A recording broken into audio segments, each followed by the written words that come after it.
voulais parler aujourd'hui de quelque chose qui, je crois, vient toucher tous les chrétiens. Est-ce que nous sommes parfaits? Est-ce que nous sommes parfaits dans notre façon de vivre? Est-ce que la perfection que nous aspirons, est-ce qu'elle est là? Ou est-ce qu'on on se méprend sur ce qu'est la perfection biblique? Ça c'est important. Est-ce que on se méprend sur ce qu'est la perfection biblique, ce que Dieu appelle perfection, et que nous appelons perfection, et qui en fait n'a rien à voir, qui est une perfection humaine, à cause de bonnes manières, voilà, de choses comme ça. On dit tiens, voilà, il est très agréable, c'est une personne qui est parfaite dans beaucoup de choses, à cause du caractère, et qui parfois ce sont des masques qui sont là, qui sont servis dans les relations, mais qui ne viennent pas vraiment révéler le fond du cœur. Ça, il n'y a que le Dieu qui le sait. Et souvent, on le voit dans les natures spontanées. Souvent, les natures spontanées, elles disent vraiment telles qu'elles sont. Et que d'autres, on voit qu'il y a plus de retenue parce qu'il y a un mécanisme qui se met en place et qui peut révéler une certaine forme de perfection, mais qui n'est pas la perfection de Dieu. On ne peut pas vernir des choses qui sont à changer pour les rendre peut-être plus brillantes et acceptables aux yeux des autres. Mais vraiment, on a besoin que le Seigneur travaille dans nos profondeurs et que vraiment il y ait une action qui se fasse. Alors, on va voir ça par rapport à ce que dit la Bible, parce que je pense moi, mais que dit la Bible sur la perfection telle que Dieu, lui, la voit et telle que Jésus, lui, l'a accomplie. On va voir ça. On va voir ça, et puis on a bien sûr dans la Bible une façon de voir comment arriver à cette perfection, et particulièrement dans Matthieu 5, 48. Vous voyez ce qu'il est dit? Soyez donc parfaits comme votre Père Céleste est parfait. Donc si Jésus nous le demande, c'est que c'est possible. Jésus ne demande pas l'impossible, bien que c'est grâce à son esprit qu'on arrive à accéder à certaines choses, mais en tout cas, il est certain d'une chose, c'est que pour nous, nous avons la possibilité d'être parfaits selon ce que Dieu attend de nous. Donc c'est possible. Alors, ce qui nous rend parfaits devant Dieu, dans la pratique, on va voir ça dans Matthieu, on va remonter le texte un peu, dans Matthieu 5, 17, 48. Alors, c'est un peu long, mais ça vaut la peine d'être lu. Et même, je vous proposerai après, dans la semaine, de reprendre Matthieu 5, mais depuis son début. Ne croyez pas que je sois venu pour abolir la loi ou les prophètes. Je suis venu non pour abolir, mais pour accomplir. Car je vous le dis en vérité, tant que le ciel et la terre ne passeront point, il ne disparaîtra pas de la loi un seul iota ou un seul trait de la lettre, jusqu'à que tout soit arrivé. Celui donc qui supprimera l'un de ces petits commandements et qui enseignera aux hommes à en faire de même sera appelé le plus petit dans le royaume des cieux. Et donc on s'aperçoit qu'il y a une dose aussi dans le royaume des cieux de petits et de grands. Mais celui qui les observera et qui enseignera à les observer, celui-là sera appelé grand dans le royaume des cieux. Donc on n'aura pas tous la même mesure dans le royaume des cieux, et Dieu fera la différence. Car je vous le dis, si votre justice ne surpasse pas celle des scribes et des pharisiens, vous n'entrerez point dans le royaume de Dieu. Donc là, il y a quand même quelque chose, et il s'adresse à des personnes qui le suivent. Donc ce n'est pas obligatoirement, on peut venir à tous les cultes, suivre tous les enseignements que l'on veut la semaine et connaître la Bible par cœur. Ce n'est pas pour ça que tu vas aller au ciel. Dieu te demande la justice, d'être à son image, donc lui qui est un Dieu de justice. Vous avez entendu qu'il a été dit aux anciens, tu ne tueras point, celui qui tuera est passible de jugement. Mais moi je vous dis que quiconque se met en colère contre son frère est passible de jugement. Combien de colère dans l'église, Celui qui dira à son frère Raka mérite d'être puni par le Sanhédrin, et que celui qui lui dira insensé mérite d'être puni par le feu de la géhenne. Donc Jésus place la barre haut, il nous parle de perfection, comment être parfait. Si donc tu présentes ton offrande à l'autel et que là tu te souviennes que ton frère a quelque chose contre toi, laisse là ton offrande devant l'autel et va d'abord te réconcilier avec ton frère, puis viens présenter ton offrande. Accorde-toi promptement avec ton adversaire pendant que tu es en chemin avec lui, de peur qu'il ne te livre au juge, que le juge ne te livre à l'officier de justice et que tu ne sois mis en prison. Je te le dis en vérité, tu ne sortiras pas de là que tu n'aies payé le dernier cadran. Vous avez appris qu'il a été dit. Vous avez appris qu'il a été dit. Tu ne commettras point d'adultère. Mais moi je vous dis que quiconque regarde une femme pour la convoiter a déjà commis un adultère avec elle dans son cœur. Si ton œil droit est pour toi une occasion de chute, arrache-le et jette-le loin de toi. Car il est avantageux pour toi qu'un seul de tes membres périsse et que ton corps entier ne soit pas jeté dans la géhenne. Donc on voit vraiment un retranchement total du péché. Ça augmente on va dire, la barre haute dans tout ce qui est marqué. Il a été dit que celui qui répudie sa femme lui donne une lettre de divorce. Mais moi, je vous dis que celui qui répudie sa femme, sauf pour cause d'infidélité, l'expose à devenir adultère et que celui qui épouse une femme répudiée commet un adultère. Vous avez encore été pris qu'il a été dit aux anciens, tu ne te parjureras point, mais tu t'acquitteras envers le Seigneur de ce que tu as déclaré par serment. Malheureusement, combien on voit de chrétiens, combien j'en vois, moi oui, je jure que, et puis hop, voilà, comme du vent. Mais Dieu le voit, Dieu le voit et Dieu donne à chacun selon ses œuvres.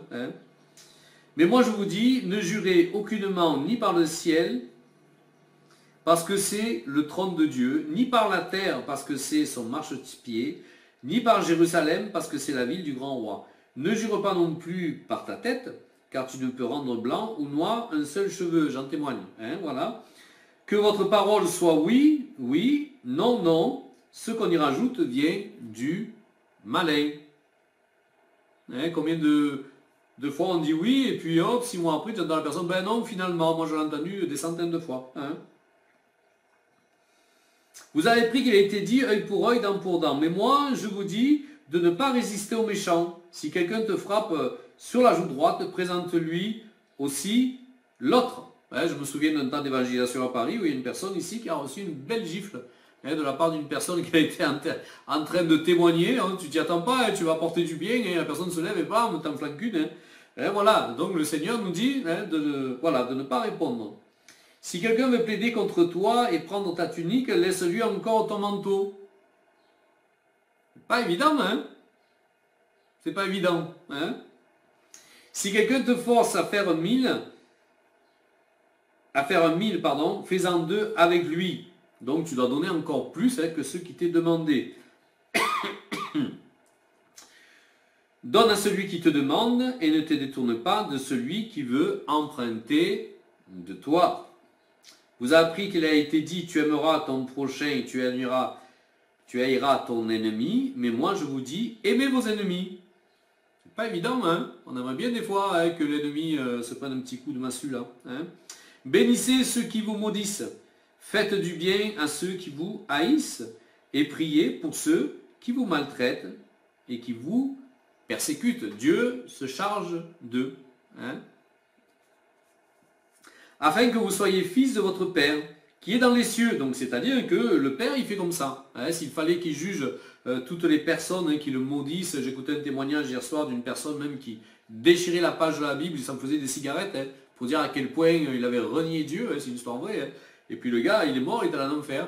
Puis il a prié, Dieu l'a récupéré. Mais donc pour vous dire à quel point Dieu, s'il devait nous rendre à nous, avant quand nous étions loin de ses voies, tout ce que nous avons fait de mal, je crois qu'il n'y aurait personne au ciel. Heureusement, Dieu est bon, il est patient envers nous. Car il fait lever son soleil sur les méchants et sur les bons, il fait pleuvoir sur les justes et les injustes. Si vous aimez ceux qui vous aiment, quelle récompense méritez-vous? Souvent on voit ça même dans l'église, il y a des clans. On aime ceux qui nous ressemblent finalement. Mais est-ce que c'est vraiment de l'amour? Est-ce que c'est vraiment de l'amour? Je ne pense pas. Et c'est pas facile d'aimer. Ça serait facile d'aimer. Dieu ne demanderait pas d'aimer. Ça serait tout naturel et tout le monde aimerait tout le monde. Voilà, mais ça, ça c'était mai 68 avec le pétard à la bouche, hein, excusez-moi l'expression, hein, mais il y a quelque chose hein, quand même en plus hein, qu'on doit dépasser dans nos émotions et dans nos formes d'être. Les publicains n'agissent-ils pas de même? Et si vous saluez seulement vos frères, que faites-vous d'extraordinaire? Les païens n'agissent-ils pas de même? Soyez donc parfaits comme votre Père céleste est parfait. Donc on voit hein, dans tout Matthieu 5, là, depuis son début, hein, il y a, voilà, il y a une recette hein, de la perfection hein, que Dieu nous demande et on a pleinement besoin hein, de cette perfection. Alors de nous-mêmes, bien sûr, c'est impossible à suivre tout ça. Hein, il nous faut un changement de cœur et en fait on est mis devant notre incapacité, hein, quand il arrive toutes ces choses-là, dans notre incapacité hein, de suivre en fait ces commandements. Il y a des choses que on arrive à vivre plus que d'autres, hein, et même ce qui va être difficile pour moi, c'est facile pour quelqu'un d'autre et vice-versa. Hein, donc on a besoin d'un changement et on a besoin d'une action de Dieu hein, dans notre vie. Alors on va prendre encore d'autres passages. Vous savez que moi j'aime bien prendre des passages bibliques. Hein. Donc on va voir dans Éphésiens.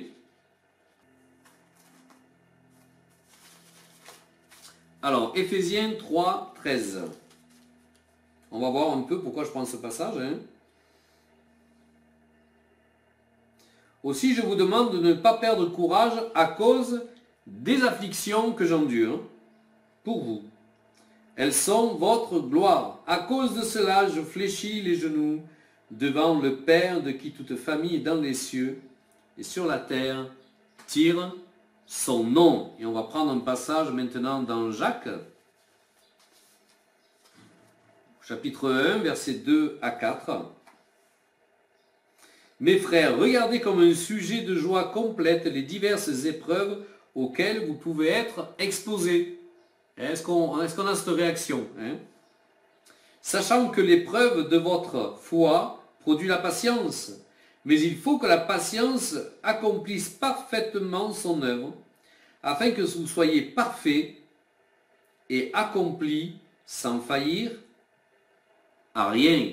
Donc il y a une épreuve hein, qui est là parfois dans la maladie. Hein, et puis parfois, nous bien sûr, on prie et je veux la guérison. Bien sûr, tout le monde veut la guérison. Hein. Mais parfois, on voit qu'il y a des temps, hein, il y a des moments. Hein, moi je vois, des fois je prie pour les gens, ils ne sont pas guéris, alors que je vais prier pour une autre, le même problème est guéri instantanément. Alors il y a bien quelque chose, un travail derrière tout cela que Dieu hein, veut faire. Et donc il est dit, il faut que la patience accomplisse parfaitement, on parle de perfection dans la patience, son œuvre, afin que vous soyez parfaits. Ça entraîne une perfection dans nos vies. On aimerait que ce soit différent. Hein? On aimerait qu'on n'ait pas à subir tout ça. Hein? Mais le grand maître, hein, Jésus, a vécu cela aussi. Hein? Hébreux 5, versets 7 à 9.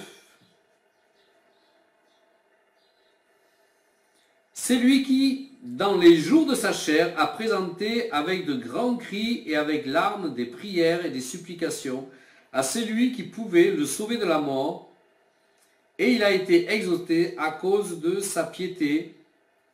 Il a appris, bien qu'il soit fils de Dieu, l'obéissance par les choses qu'il a souffertes.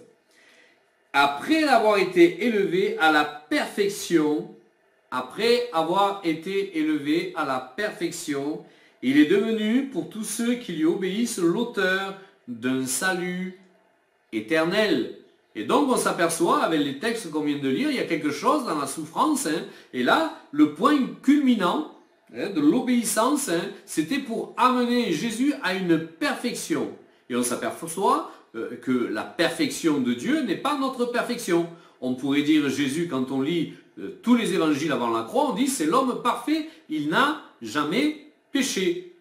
Et pourtant, au regard de Dieu, ce n'est pas le signe de la perfection. Ça en fait partie, mais ce n'est pas le signe hein, de la perfection. Et donc, la perfection dans la Bible n'est pas l'absence de péché. Hein, puisque dans 1 Jean 1,8, il est dit, si nous disons que nous n'avons pas de péché, nous nous séduisons nous-mêmes. Et la vérité n'est pas en nous. Alors bien sûr, je ne suis pas en train de dire cultiver le péché, hein, mais on s'aperçoit que la perfection selon Dieu est différente de ce que nous, on peut parfois avoir comme image de la perfection. Philippiens 3:12.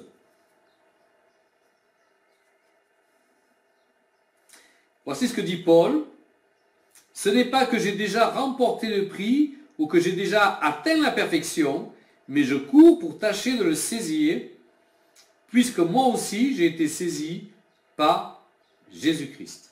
Ce n'est pas que j'ai déjà remporté le prix ou que j'ai déjà atteint la perfection, mais je cours pour tâcher de le saisir, puisque moi aussi j'ai été saisi par Jésus-Christ. Et donc on s'aperçoit que Paul courait après aussi cette perfection. Et nous devons nous aussi courir après cette perfection. Alors on va continuer. Et on va voir un autre texte dans Hébreux 4:15. Hébreux 4:15. Car nous n'avons pas un souverain sacrificateur qui ne puisse compatir à nos faiblesses. Au contraire, il a été tenté comme nous en toutes choses, sans commettre le péché.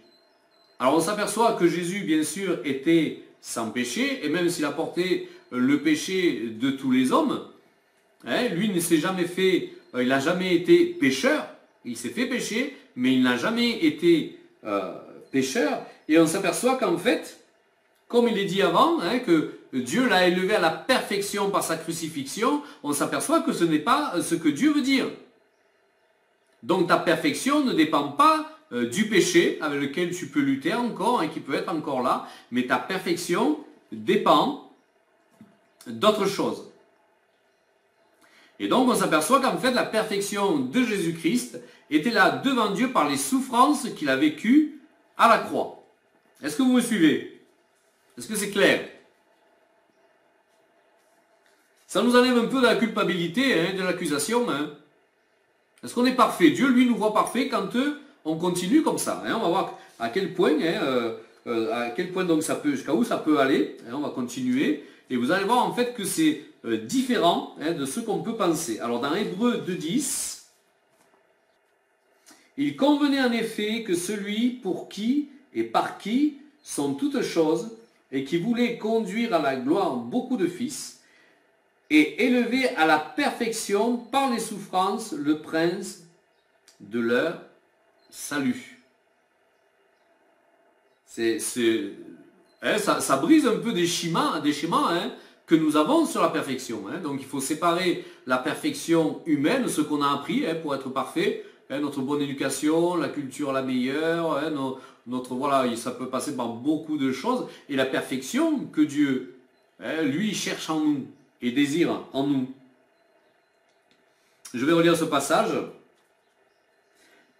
Il convenait en effet que celui pour qui et par qui sont toutes choses, et qui voulait conduire à la gloire beaucoup de fils, est élevé à la perfection par les souffrances, le prince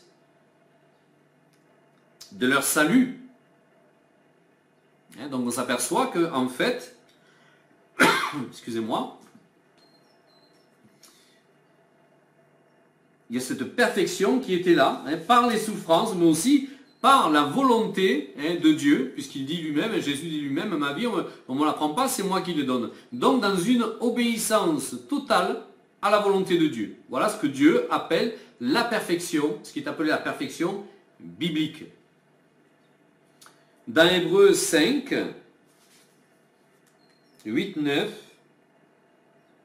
et bien qu'il soit fils, l'obéissance par les choses qu'il a souffertes, après avoir été élevé à la perfection, il est devenu pour tous ceux qui lui obéissent l'auteur d'un salut éternel. Ce fruit, nous allons pouvoir l'obtenir que dans notre phase de cheminement et toujours dans l'obéissance. Donc en tout lieu, en tout moment, ce que Dieu veut, attend de nous, c'est l'obéissance.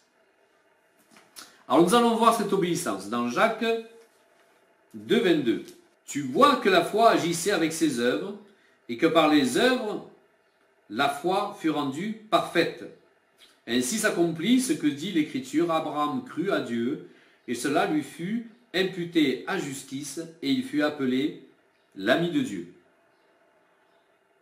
Donc on voit que en fait ce que Dieu a posé, ce que Abraham a posé comme acte en fait, c'était mu par la foi. Et ce que nous faisons nous aussi, c'est mu par la foi pour arriver à cet aboutissement, à ce fruit que Dieu a pour nous et pour lequel il nous a appelés sur terre. On peut appeler ça notre destinée. Mais en tout cas c'est la foi qui nous mène à continuer. Cette espérance d'arriver un jour vraiment à ce fruit que Dieu veut que nous portions sur cette terre et bien sûr au final rencontrer Dieu tel qu'il est à notre mort. Donc il nous faut, tout ce que nous pouvons poser comme acte, il est fait par la foi. Il n'est pas fait pour faire plaisir au pasteur, il n'est pas fait pour faire plaisir à une dénomination, mais c'est fait dans la foi et dans l'obéissance de Jésus-Christ. Et ce ne sont pas les œuvres qui assurent le salut, remarquez que dans ce qui est dit là, mais c'est la cohérence avec sa foi des œuvres que nous portons. Je ne fais pas des œuvres pour faire des œuvres. Ces œuvres ne me mèneront pas au salut. Demain, je pourrais encore m'inventer plein de choses à faire, mais si Dieu ne me le demande pas, c'est zéro. Il y a des personnes qui sont mortes et qui sont arrivées devant une bibliothèque entière et le Jésus qui était là et qui dit voilà, ce sont les livres de ta vie, ouvre ces livres-là. Et bon, la personne était connue, mondialement même, elle était très connue, moi j'entendais son nom souvent. Et puis cette personne a fait cette expérience de mort, et quand il a ouvert les livres, tous les livres étaient vides. Il n'y avait rien écrit sur ces livres-là. Et le Seigneur lui a dit, tout ce que tu as fait, tu l'as fait pour le regard des hommes. Donc, zéro. Ce n'était pas les œuvres de la foi, ce n'était pas l'obéissance. D'accord? Donc c'est pour ça qu'il nous faut rester dans ce chemin d'obéissance pour arriver à cette perfection, selon Dieu. Pas une perfection selon les hommes, mais une perfection selon Dieu. Dans Matthieu 5,48, Jésus parle de la perfection des actes liés à la source qui est la foi. Donc je l'ai lu, dans la perfection des actes liés à la source qui est la foi. Normalement, on doit faire la différence. On est le sel de la terre. On est la lumière du monde. Et ça doit se réfléchir. Quand tu es la lumière, normalement, ça se voit. Quand tu arrives dans les ténèbres, les ténèbres fuient. Parce qu'il y a tant de lumière en toi, donnée par le Saint-Esprit et surtout par une vie d'obéissance. Tu peux être chrétien, mais ça n'a pas une vie d'obéissance. Tu peux aller dans n'importe quelle ténèbre, tu vas voir que ce sont les ténèbres qui vont t'influencer. Ce n'est pas toi qui vas influencer les autres.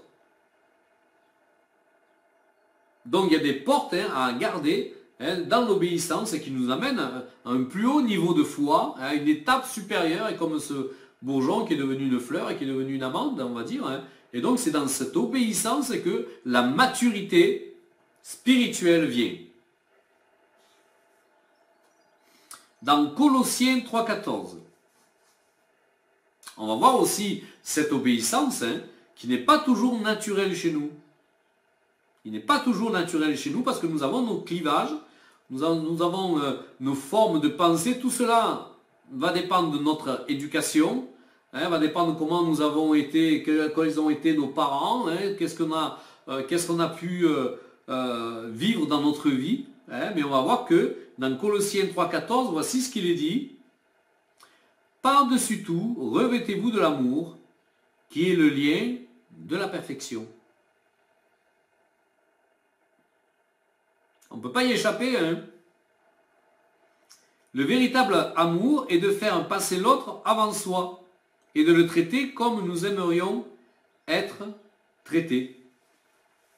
C'est pas toujours facile, des fois, ça va quand ça dure 5 minutes, mais dans la longueur du temps, et à un moment donné, tu dis, bon, il y en a marre maintenant.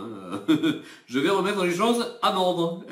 Alors, ça ne veut pas dire qu'il ne faut pas mettre les choses en ordre, c'est pas eux, mais comment est-ce que tu le fais? C'est ça qui est important devant Dieu aussi. On voit Jésus, c'était l'amour parfait, et quand vous lisez les écrits, il ne se gênait pas de dire les choses aux gens. Pourtant, il est l'amour. Et nous, parfois, on a appris que l'amour, c'est tout supporter. Moi, je me rappelle au début de ma conversion, j'étais la vraie serpillière chrétienne. Je pensais que c'était de l'amour. Jusqu'à ce que le Seigneur ait pas sonné la clochette. Là. Ding, ding, ding. C'est pas comme ça que ça marche. Hein. Et puis j'ai pu évoluer dans mon caractère. Hein. Mais sinon, tu vois là, tu es la serpillère des autres qui t'entourent et disent mais c'est ça ton chrétien. Et ils n'ont pas envie de devenir comme toi. Hein. Donc voilà, il nous faut mettre les choses à leur juste place. Alors dans 1 Jean 4, verset 12, personne n'a jamais vu Dieu. Si nous nous aimons les uns les autres, Dieu demeure en nous et son amour est parfait en nous. Donc on est loin de sentiments, des grosses émotions. Alors bien sûr on peut être joyeux de voir des personnes, de passer du temps, ça n'a rien à voir avec ça. Mais parfois on s'aperçoit que c'est bien différent. Hein. Tu peux aimer une personne parce que tu l'écoutes, tu te mets à son service, tout cela, mais il n'y a pas obligatoirement en toi ces vapeurs d'amour qui t'envahissent et que voilà, tu planes donc au troisième ciel. C'est pas du tout ça. Hein. C'est pas du tout ça, mais on s'aperçoit que l'amour est encore là pour le lien de la perfection. Et que si nous vivons dans cet amour est parfait en nous. C'est bien, on a tout, hein. La recette, il y a tout dans ce livre, hein. Tout est là, hein. Il suffit de le lire et de demander à Dieu qui nous éclaire, mais tout est là. Tout est là. Hein. Alors, un problème majeur que je vois dans l'Église, et pas que moi, moi quand je fréquente d'autres ministères, et donc des fois ils en sont jusque-là, par tout ce qu'ils voient et tout ce qu'ils entendent, parce que la persécution est là, mais malheureusement, souvent, ça passe par les chrétiens. C'est ça qui est terrible. Hein. On pourrait se croire la persécution vient par des non-chrétiens, on pourrait croire non mais ce sont les musulmans, non, c'est au sein même de l'Église.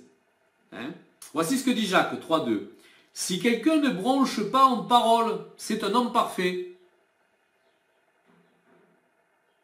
Si quelqu'un ne bronche pas en parole, c'est un homme parfait, capable de tenir son corps en bride. Je le répète, si quelqu'un ne bronche pas en parole, c'est un homme parfait.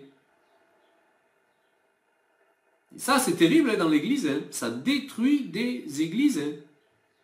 Parce que tu as ton point de vue sur une situation et tu vas le donner à une autre personne. Mais c'est ton point de vue, avec ta maturité, ta sagesse, avec ce que tu as compris de Dieu, c'est ton point de vue. Mais c'est peut-être pas une vérité. Ou parfois, tu es utilisé par d'autres esprits, Jézabel, par Jézabel, pour détruire l'église. Et tu t'aperçois que les gens ne changent pas. Ce qu'ils ont produit chez toi, ils l'ont produit ailleurs, ils vont encore le produire dans une autre église. Mais moi, je me pose la question si maintenant je ne vais pas baptiser les gens avec la bouche ouverte, pour que la langue soit humectée. Je me dis peut-être c'est un moyen, et je vous garantis que la langue fait plus de dégâts dans l'église que les musulmans et qu'autre chose. Hein.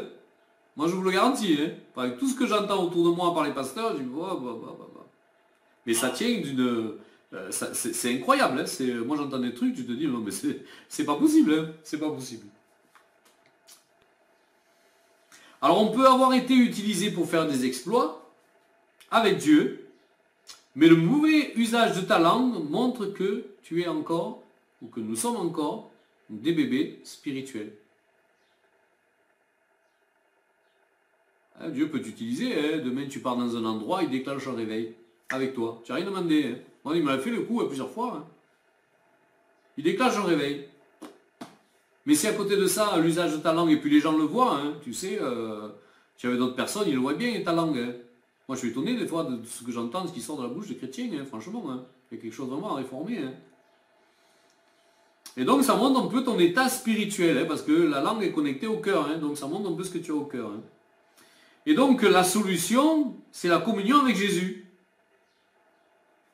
Hébreux 12.2.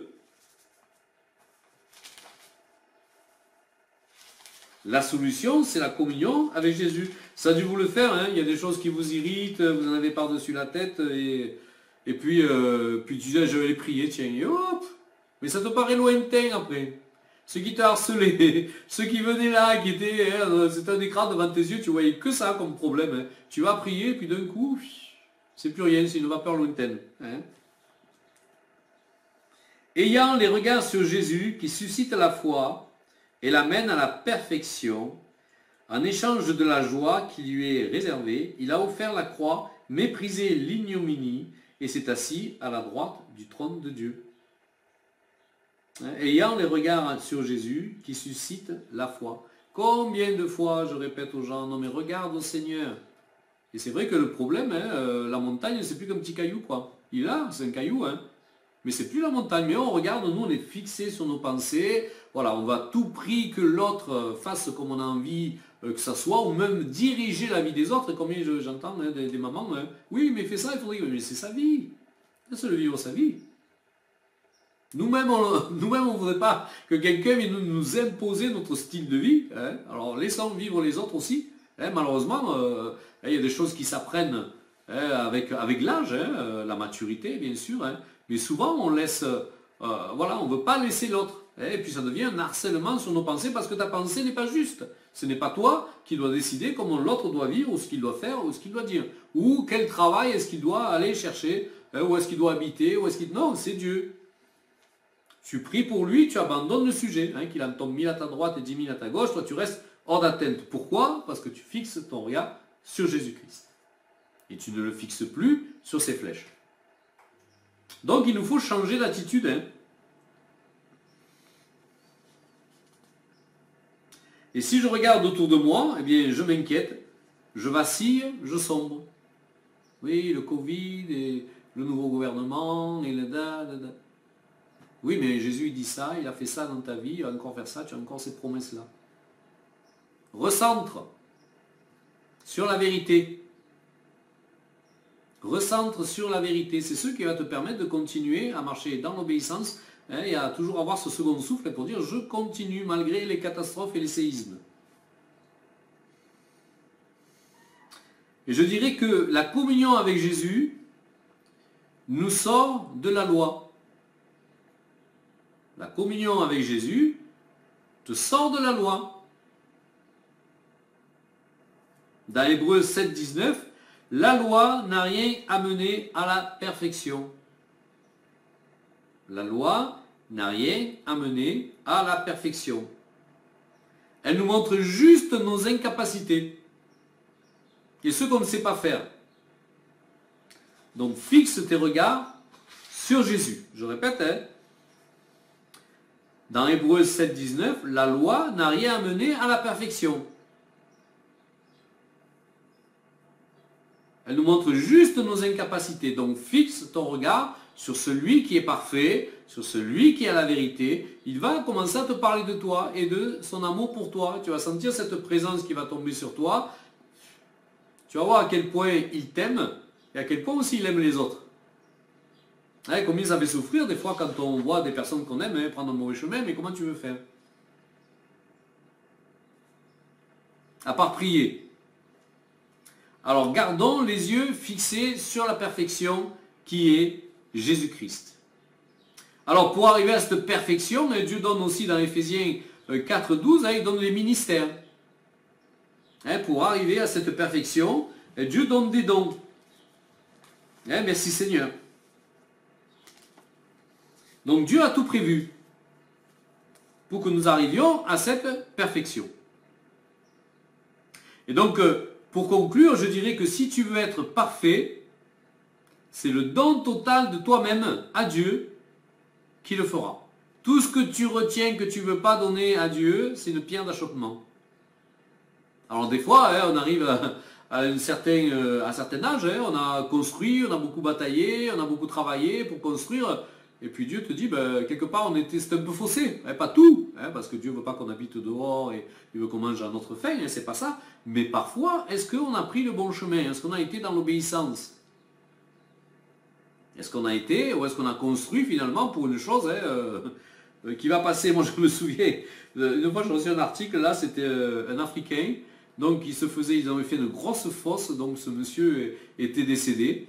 Et donc ils avaient fait une grosse fosse, il se faisait enterrer dans sa voiture, avec tous ses biens, et donc, parce qu'il ne voulait rien laisser à ses femmes. Je dis, mais qui c'est qui croit encore que tu montes au ciel avec tous tes biens? Et qui c'est qui le croit encore, ça? Tu vas monter au ciel comme tu as apparu sur cette terre, complètement nu. Sans rien, si ce n'est l'obéissance que tu as apportée au Seigneur. et que tu es l'œuvre que tu as faite en son nom. Alors, ce don total, hein, il n'y a que Dieu qui peut le faire en toi. Notre nature humaine, égoïste, hein, elle est difficile parfois à lâcher les choses. Hein. Mais voici ce que dit Jésus dans Matthieu 19, 21, à l'homme riche. Hein. Suis-moi, dira Jésus. Suis-moi. Et l'autre, il a tout. Hein. Il est riche, il a tout suivi.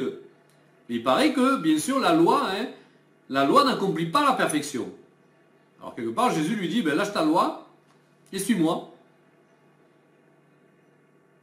Et pourtant, est-ce qu'on voit Jésus donner à manger aux pauvres? Oui, on le voit, mais est-ce qu'il donne de l'argent? Il y a des choses qu'il nous dit à nous de faire et que lui n'a pas faites. Hein. Il a fait différemment. Mais parfois, nous, on est là et on pense que mais Dieu n'était pas selon une loi. Moi, je me souviens une fois, j'évangélisais un sans-abri et donc j'étais à côté de lui, là. Il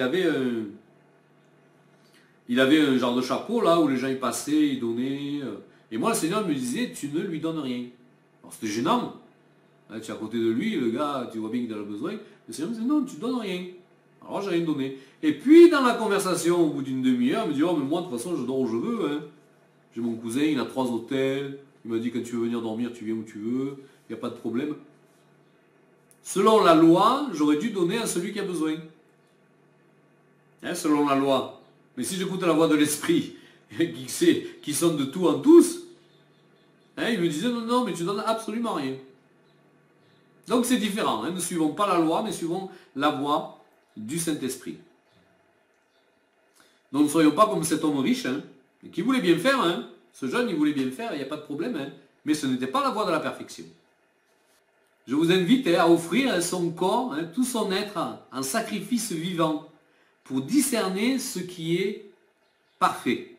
Comme dit Romains 12, versets 1 et 2, pour discerner ce qui est parfait. Sinon, on a du mal à discerner. Alors encore une fois, hein, dépouille pas tes enfants de ton héritage. Hein, vous voyez ce que je veux dire, hein? Mais qu'est-ce que Dieu te demande, hein? Quel dépouillement Dieu te donne, hein?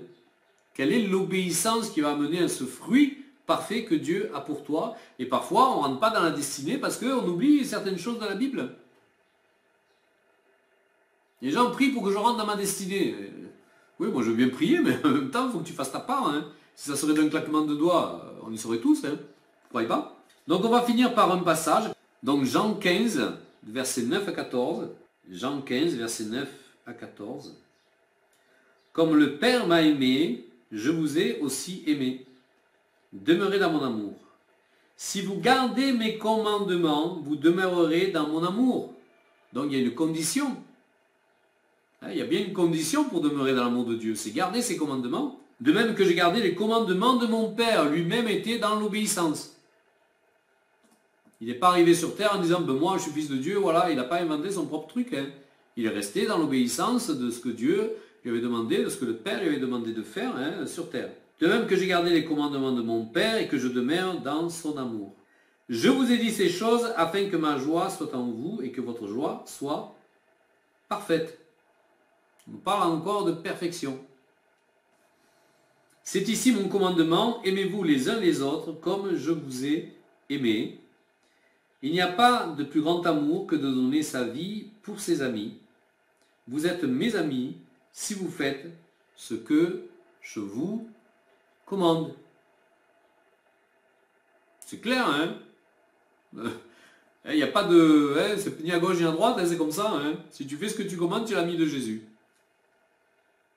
Hein, donc c'est pour ça qu'il nous faut être à l'écoute du Saint-Esprit et qu'il nous faut garder ses commandements. Alors le sujet est vaste, hein, mais comme je vous disais, le principe de tout, hein, bien sûr, c'est l'obéissance pour arriver à cette maturité, à cette perfection, hein, cette obéissance même dans la souffrance, de continuer, de persévérer. Je sais que beaucoup d'entre vous sont dans ce cas-là. Voilà, et parfois, malheureusement, on voit des gens qui lâchent la main de Jésus parce que, voilà, si Dieu existerait, moi j'y ai cru, mais je ne souffrirais pas comme je souffre. Et ce n'est pas ce que te dit la Bible. Hein. Mais la différence, c'est que les souffrances, nous les vivons avec Jésus-Christ, avec son Saint-Esprit. Et c'est complètement différent. Hein, c'est lui qui nous porte.